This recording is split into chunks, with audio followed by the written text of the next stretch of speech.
கடலூர் மாவட்டம் புவனகிரி பகுதியில் ரசாயனத்தால் பழுக்க வைத்த மாம்பழங்கள் படுஜோராக விற்பனை செய்யும் அவலம் ஏற்பட்டுள்ளது. புவனகிரி மற்றும் சுற்றுவட்டார பகுதிகளில் சிறிய கனரக வாகனங்களில் ரசாயனம் கலந்து பழுக்க வைத்த மாம்பழங்கள் விற்பனை படுஜோராக நடைபெற்று வருகிறது. ரசாயன மாம்பழங்களால் பல பக்க விளைவுகள் ஏற்படும் நிலை உள்ளது. கிராமப்புற மக்களை ஏமாற்றும் விதமாக சிலர் தள்ளுபடி விலையில் மாம்பழங்களை விற்பனை செய்து வருகின்றனர். இதனை தடுக்க வேண்டிய விடியா அரசின் உணவு பாதுகாப்புத்துறை அதிகாரிகள் ஆய்வு செய்யாமல் இருப்பது ஏன் என பொதுமக்கள் வேதனையோடு கேள்வி எழுப்பினர். கடலூர் மாவட்டம் விருத்தாச்சலம் அருகே ரயிலிலிருந்து தவறி கீழே விழுந்த இளைஞர் ஒருவர் பரிதாபமாக உயிரிழந்தார். சாத்துக்குடல் கிராமத்தின் அருகே ரயிலில் சென்ற இளைஞர் ஒருவர் கீழே விழுந்து உயிரிழந்ததாக ரயில்வே போலீசாருக்கு தகவல் கிடைத்தது. இந்த நிலையில் தகவலின் பேரில் அங்கு சென்ற போலீசார் இளைஞரின் சடலத்தை மீட்டு பிரேத பரிசோதனைக்காக அரசு மருத்துவமனைக்கு அனுப்பி வைத்தனர்.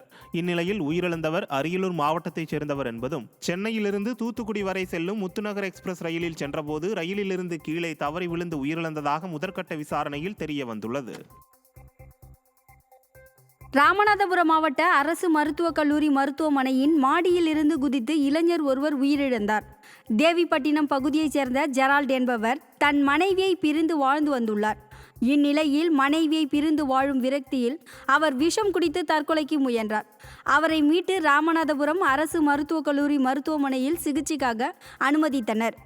இந்நிலையில் மீண்டும் மருத்துவமனையின் 5வது மாடியில் இருந்து அவர் குதித்து தற்கொலை செய்து கொண்டார்.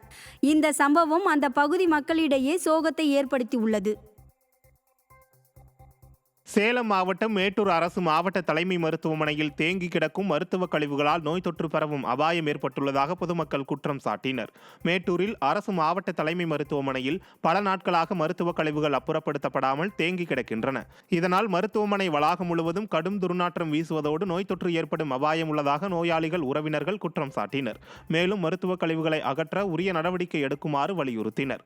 விடியா ஆட்சியில் அரசு மருத்துவமனைகள் நோய் பரவும் இடமாக மாறி வருவதாக பொதுமக்கள் குற்றம் சாட்டி வருகின்றனர்.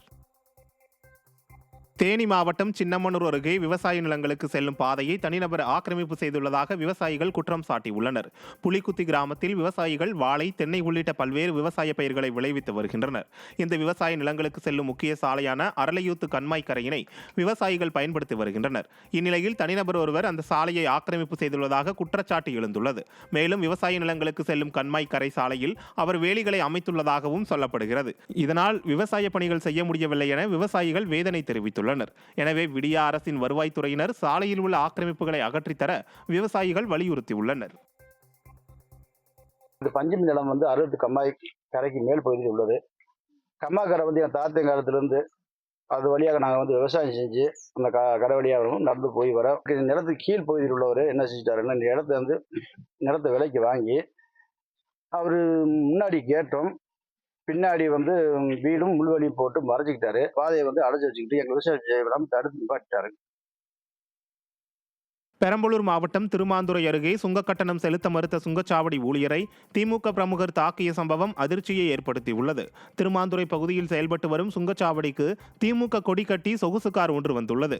அப்போது அந்த காரில் இருந்தவர்களுக்கும் சுங்கச்சாவடி ஊழியர்களுக்கும் இடையே ஃபாஸ்டேக் கட்டணம் செலுத்துவதில் தகராறு ஏற்பட்டதாகவும், அப்போது காரில் இருந்த நபர் சுங்கச்சாவடி ஊழியரை சராமரியாக தாக்கியதாக தெரிகிறது.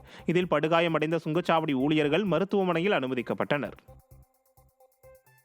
திருப்பத்தூர் மாவட்டம் மாம்பூர் அருகே தேனீக்கள் கொட்டி ஒருவர் உயிரிழந்தார். காரப்பட்டு பகுதியைச் சேர்ந்த சிவக்குமார் என்பவர் தனது நண்பர்களுடன் அருவாமலையில் குளிக்க சென்றுள்ளார்.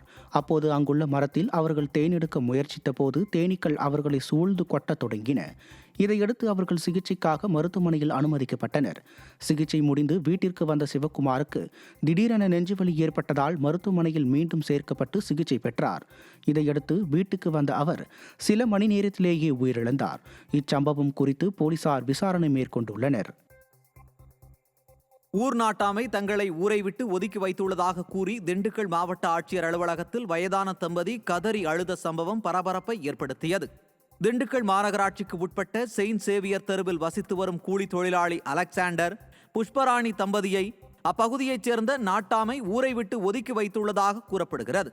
மேலும் அந்த தம்பதியின் வீட்டை அபகரிக்கும் நோக்கில் சிலருடன் சேர்ந்து நாட்டாமை கொலை மிரட்டல் விடுப்பதாகவும் வேதனை தெரிவித்தனர். இது குறித்து மனு அளிக்க வந்த முதியவர்கள் திண்டுக்கல் மாவட்ட ஆட்சியர் அலுவலகம் முன்பு தரையில் அமர்ந்து தர்ணாவில் ஈடுபட்டதால் பரபரப்பு நிலவியது. எங்களை பாடாப்படுது. போய் வழக்கு போடுறாங்க. யாருமே கேட்க மாட்டாங்க. நாங்க எந்த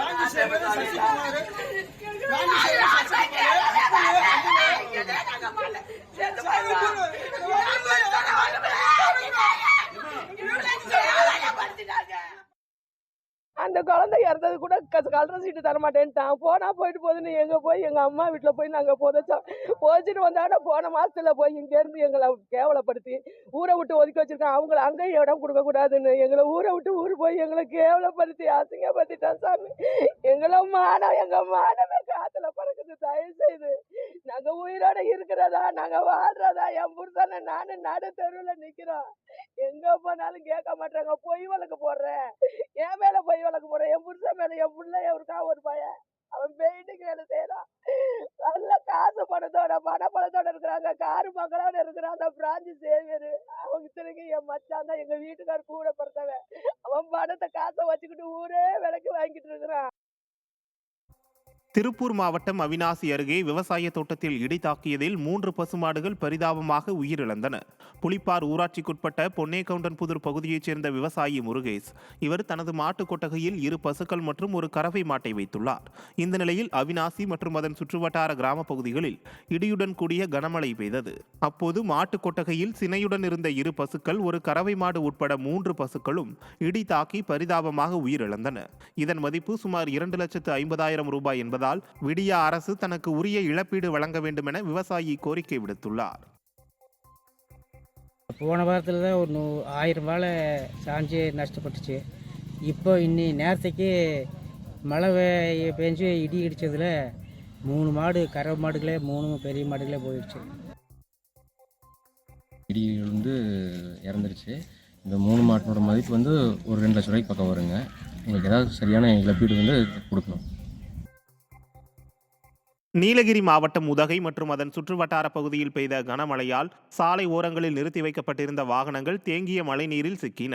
நீலகிரி மாவட்டத்திற்கு வானிலை ஆய்வு மையம் ஆரஞ்ச் அலர்ட் எச்சரிக்கை விடுத்திருந்த நிலையில் உதகை, குன்னூர், கோத்தகிரி, நடுவட்டம் உள்ளிட்ட பகுதிகளில் கனமழை பெய்தது. இந்த நிலையில் கமர்சியல் சாலையின் அருகே தாழ்வான பகுதிகளில் உள்ள சாலை ஓரங்களில் நிறுத்தி வைக்கப்பட்டிருந்த வாகனங்களை மழைநீர் சூழ்ந்துள்ளது. இதனால் வாகனங்களை எடுக்க முடியாமல் அதன் உரிமையாளர்கள் சிரமத்துக்குள்ளானார்கள்.